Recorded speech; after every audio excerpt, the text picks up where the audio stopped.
Mayroon akong itatanong sa inyong lahat. Kung sasabihin ko sa inyo na ang pinakatumpak na lugar para makita kung malusog ang atay ng isang tao ay hindi sa kanyang mukha at hindi rin sa kanyang mga kamay, kundi sa kanyang mga paa, maniniwala ba kayo? Marami ang mag-aakalang imposible ito. Pero ngayong araw, kailangan kong sabihin sa inyo ang isang medikal na katotohanan. Ang atay liber ang organ sa ating katawan na pinakamatiisin kapag ito ay malapit ng bumigay, tahimik, itong magpapadala ng pinakamahahalaga at pinaka-urgent na senyales ng paghingi ng saklolo na nakasulat sa ating mga paa. Ang mga senyales na ito ay mas maaga ninyong makikita kaysa sa pakiramdam ng pagkapagod o kawalan ng ganang kumain. Ang mga ito ay ang mga nauunang sundalo o early warning signs ng liver cirrhosis, pagtigas ng atay o maging ng kanser sa atay. Maraming tao, dahil hindi nila kilala ang mga senyales na ito ay nag-aakalang ordinaryong sakit lang ito sa balat o natural na epekto ng pagtanda. Ang resulta, pinalampas nila ang golden time o ang pinakamahalagang oras para mailigtas ang sarili. At sa huli ay labis na pagsisisi ang kanilang nararamdaman. Kaya naman ang video na ito ngayon ay napakahalaga. Matatawag itong isang gabay para isalba ang buhay ng iyong atay. Sasamahan ko kayo dito sa Lakas ng Buhay na tuklasin ang tatlong maagang senyales ng sakit sa atay, cirrhosis o kanser sa atay na lumalabas sa ating mga paa. Hindi ito pananakot lamang. Nakasalalay dito ang buhay at kalusugan ng bawat isa sa atin, lalo na sa mga kaibigan nating mahilig uminom ng alak at laging nagpupuyat. Wag na wag ninyo itong palalampasin. Naniniwala ako na hindi lang kayo matututo kung paano maagang matuklasan ang mga bakas ng sakit sa atay, kundi matututunan nyo rin ang isang praktikal na paraan ng pangangalaga sa atay. Bago tayo pumasok sa ating paksa, kung talagang nagmamalasakit kayo sa kalusugan nyo at ng inyong pamilya, pakiclick muna ang subscribe button at i-on ang notification bell. Sa ganitong paraan, hindi kayo mahuhuli sa marami pang praktikal na kaalamang pangkalusugan sa hinaharap. Dito, ibinubunyag natin ang mga katotohanang pangkalusugan na bihirang pag-usapan ng iba. Kung nagustuhan nyo ang aming ibinabahagi, pakitype ang 1 sa comment section. Ito ang pinakamainit na suporta para sa aming patuloy na paggawa ng content. Inaanyayahan ko rin kayong magbahagi ng inyong mga pananaw at karanasan sa comments sa ibaba. Sige, simulan na natin ang paksa ngayong araw. Ang 4 na babala sa paa kapag may sakit ang atay. Unang senyales. Unang senyales, spider nevus ang gagamba. Ito ang pinakatipikal na senyales. Maaari ninyong itaas ang inyong paa ngayon at tingnan o hanapin sa inyong binti o katawan kung may makikita kayong ganitong bagay. Isa itong maliit na pulang tuldok kasing laki ng dulo ng karayom. Pero ang nakakamangha ay sa paligid ng pulang tuldok na ito ay mayroong maraming maliliit na pulang ugat na parang mga paa ng gagamba. Ang kabuuang itsura nito ay mukhang isang maliit na pulang gagamba na nakadikit sa ating balat. Dito nang galing ang pangalan nitong spider nevus. Ang gagambang ito ay hindi lang tumutubo sa paa. Minsan ay lumalabas din ito sa dibdib, likod, leeg, mukha at maging sa mga kamay. Saan ba ito nanggagaling? At ano ang kinalaman nito sa ating atay? Dito pumapasok ang isang uri ng hormone sa ating katawan, ang estrogen. Baka isipin ng mga tito at tita na ang estrogen ay sa mga babae lang. Sa totoo lang, hindi po. Ang mga lalaki ay nagpo-produce din ng estrogen pero mas maliit ang dami kumpara sa babae. Ang ating atay na parang masipag na kalabaw sa loob ng katawan ay may napakahalagang trabaho ang pag-deactivate o pag-neutralize ng estrogen. Ibig sabihin, inaalis nito ang bisa ng mga sobrang estrogen para hindi ito manggulo sa katawan. Pero kapag nagkasakit ang ating atay, halimbawa nagkaroon ng hepatitis o cirrhosis, hihina ang kakayahan nito. Hindi na nito magagawa ng maayos ang trabahong pag-neutralize sa estrogen. Ano ang resulta? Dadami ng dadami ang estrogen na hindi na proseso at maiipon ito sa ating dugo. Ang mga sobrang estrogen na ito ay parang mga pasaway na bata na nagtatakbuhan kahit saan. Patuloy nilang irritate o bubwisitin ang mga maliliit na ugat capillary sa ibabaw ng ating balat na nagiging dahilan ng sobrang pagbuka ng mga ugat at pamumuo ng dugo. Sa huli, mabubuo ang nakikita nating parang maliliit na pulang gagamba. Ituturo ko sa inyo ang isang napakasimple at tumpak na paraan para makilala ito. Kapag nakita nyo ang gagamba na ito, gamitin ang dulo ng inyong daliri at diinan nang madiin ang pulang tuldok sa gitna. Makikita ninyong biglang mawawala ang mga paa ng gagamba sa paligid at mamumutla ang lugar na iyon. Pagkatapos, bitawan ninyo ang inyong daliri.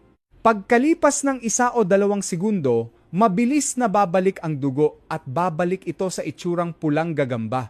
Ang katangiang ito ay wala sa mga ordinaryong pantal o red spots. Kaya kung mapansin ninyo na biglang dumami ang mga ganitong pulang gagamba sa inyong katawan, lalo na sa paabinte o dibdib, at parami pa sila ng parami, kailangan nyo ng maging alerto. Malamang ay hindi lang ito simpleng problema sa balat, kundi ang inyong atay ay sumisigaw na sa inyo. May sakit ako, hindi ko na kaya, tulungan mo ako. Pangalawang senyales, naninilaw na, talampakan at matinding pangangati. Ang senyales na ito ay nasa paa rin, pero mas tago. Kailangan ninyong tanggalin ang inyong medyas at tingnang mabuti.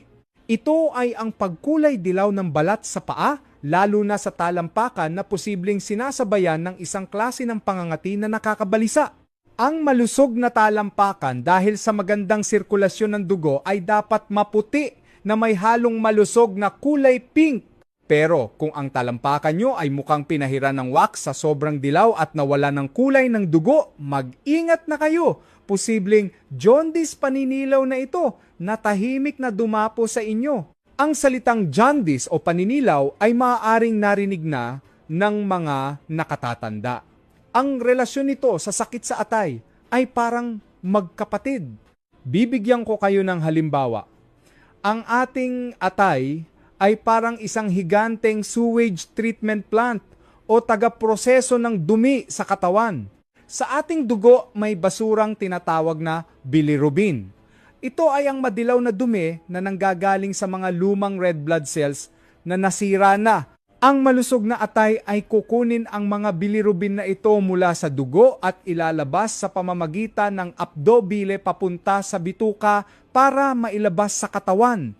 Pero kapag ang atay ay may hepatitis cirrhosis o cancer at bumagsak ang function nito, mag-aaklas ang sewage treatment plant na ito. Ang napakaraming madilaw na basurang bilirubin ay hindi mapoproseso, kaya babalik ito sa dugo at dadaloy sa buong katawan. Ang madilaw na basurang ito ang magkukulay sa ating katawan. Ang unang naninilaw ay ang puti ng ating mga mata sklera, sunod ay ang balat sa buong katawan, kasama na siyempre ang balat sa talampakan. Kasabay nito, dahil ang mga bilirubin na ito ay kailangang ilabas sa bato kidneys, ang inyong ihi ay magiging sobrang dilaw, parang kulay ng matapang na tsaa. Bukod sa paninilaw, bakit may kasamang kati? Ang kating ito ay iba sa kati ng dry skin o tuyong balat.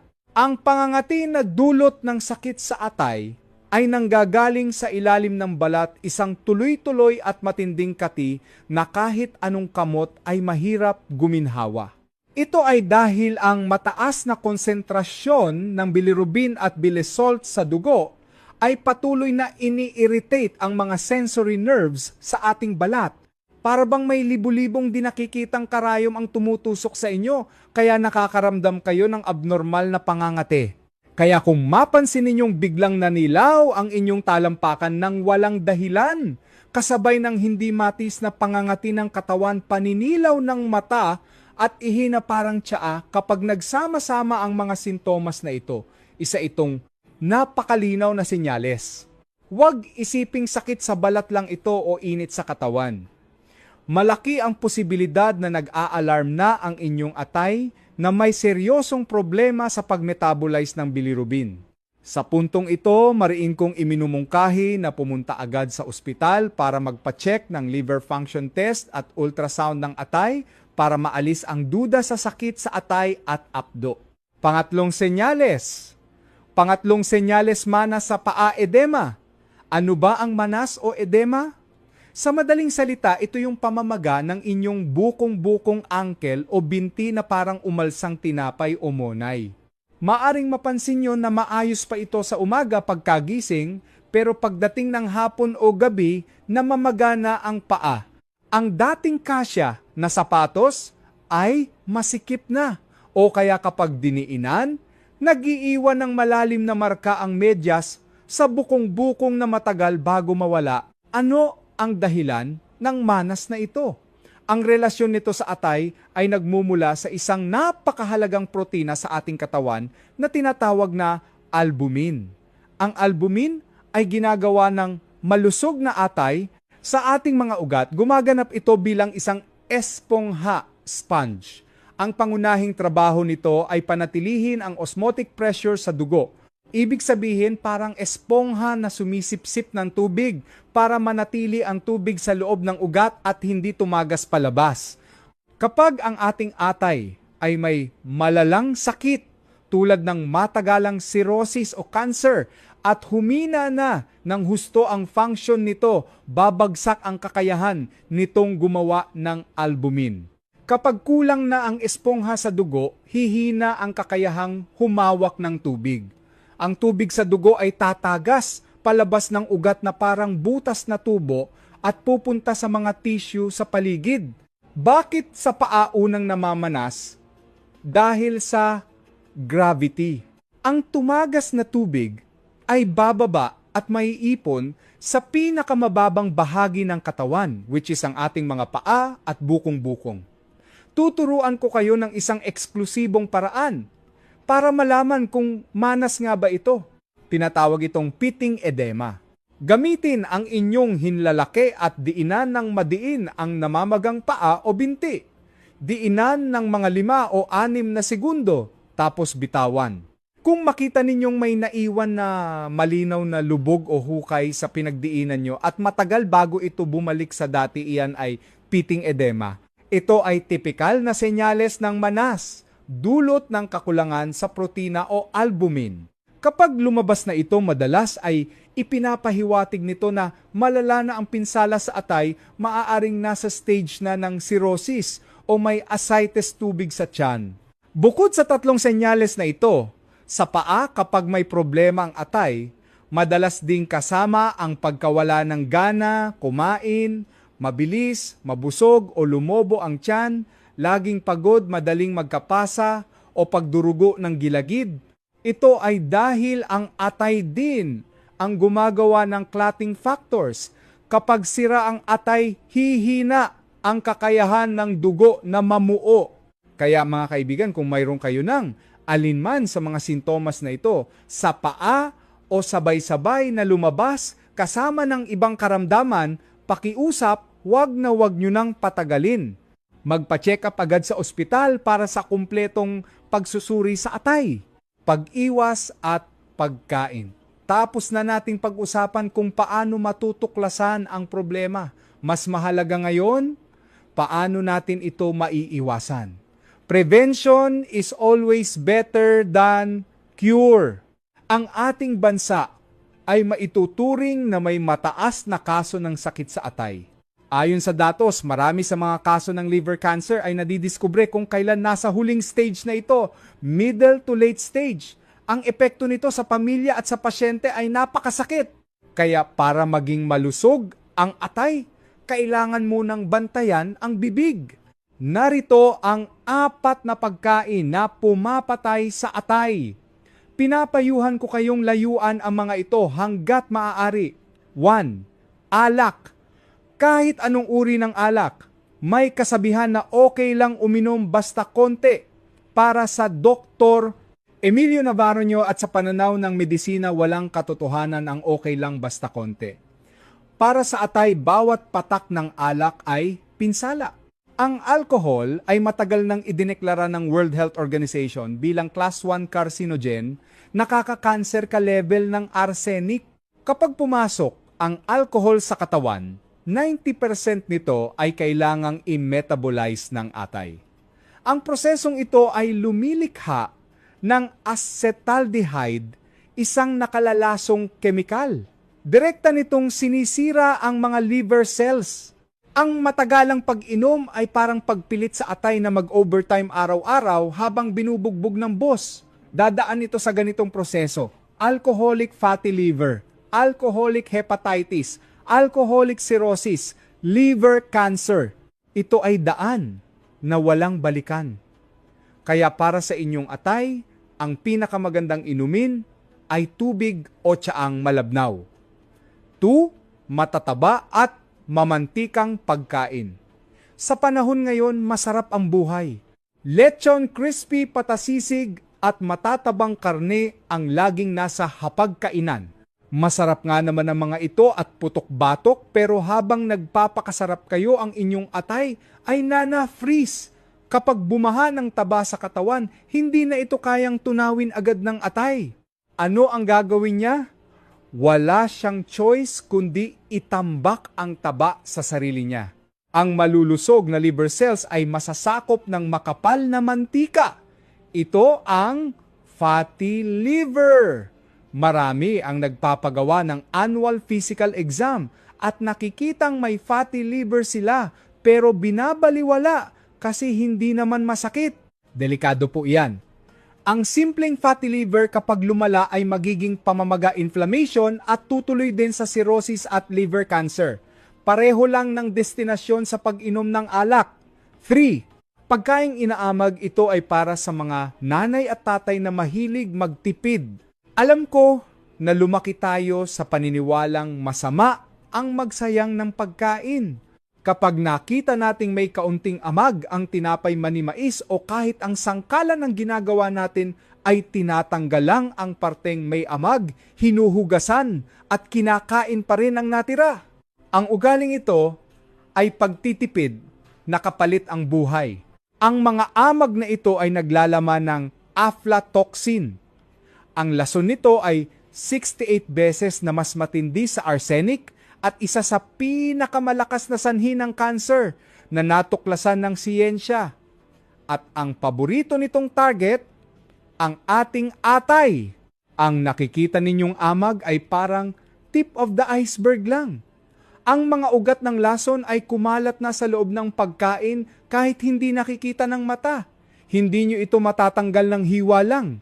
Tandaan, kapag may amag, basurahan na ang bagsak. 4.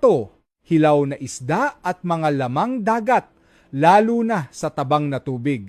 Marami sa atin ang mahilig sa kilawin o sashimi, lalo na ang mga isda mula sa ilog o lawa o yung mga hilaw na kuhol o suso. Akala natin masustansya kasi fresh. Pero may nakatagong panganib dito, ang liver flukes, mga parasito sa atay.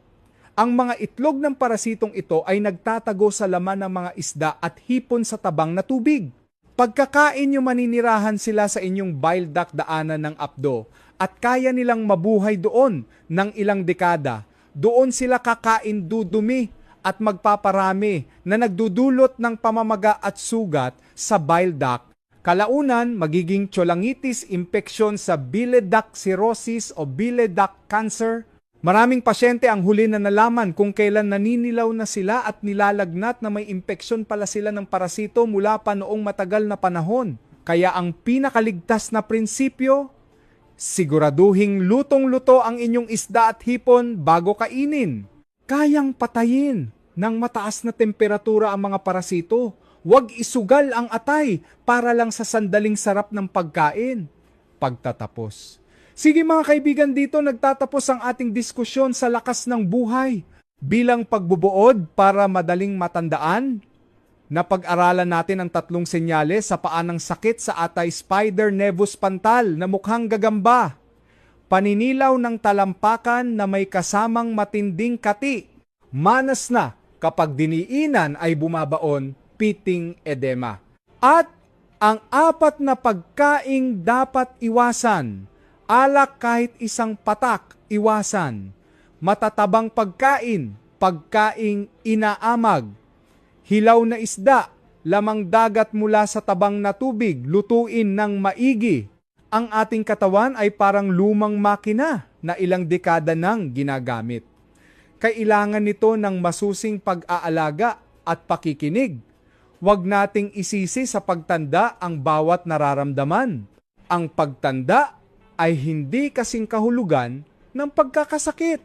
Lalo na ang inyong atay, tahimik itong nagtrabaho para sa inyo buong buhay nyo, kaya't suklian nyo naman ng kabutihan. Simula ngayon, ugaliing tingnan ang inyong mga paa habang naghuhugas. Tingnan ang kulay kapain kung may manas, at tingnan kung may tumubong kakaiba sa balat. Kasabay nito, disiplinahin ang bibig, igalaw ang katawan, kumain ng masustansya, matulog ng sapat at panatilihin ang masayahing puso. Iyan ang tunay na sikreto para sa mapayapang pagtanda at malusog na atay. Ang inyong kalusugan ay ang inyong pinakamalaking kayamanan at pinakamalaking regalo para sa inyong mga anak at pamilya. Ako po si Dr. Emilio Navarro.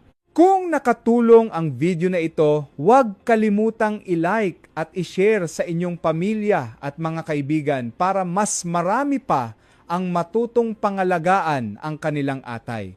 Kung may tanong kayo, mag-comment lang sa ibaba. Kita-kits sa susunod na video.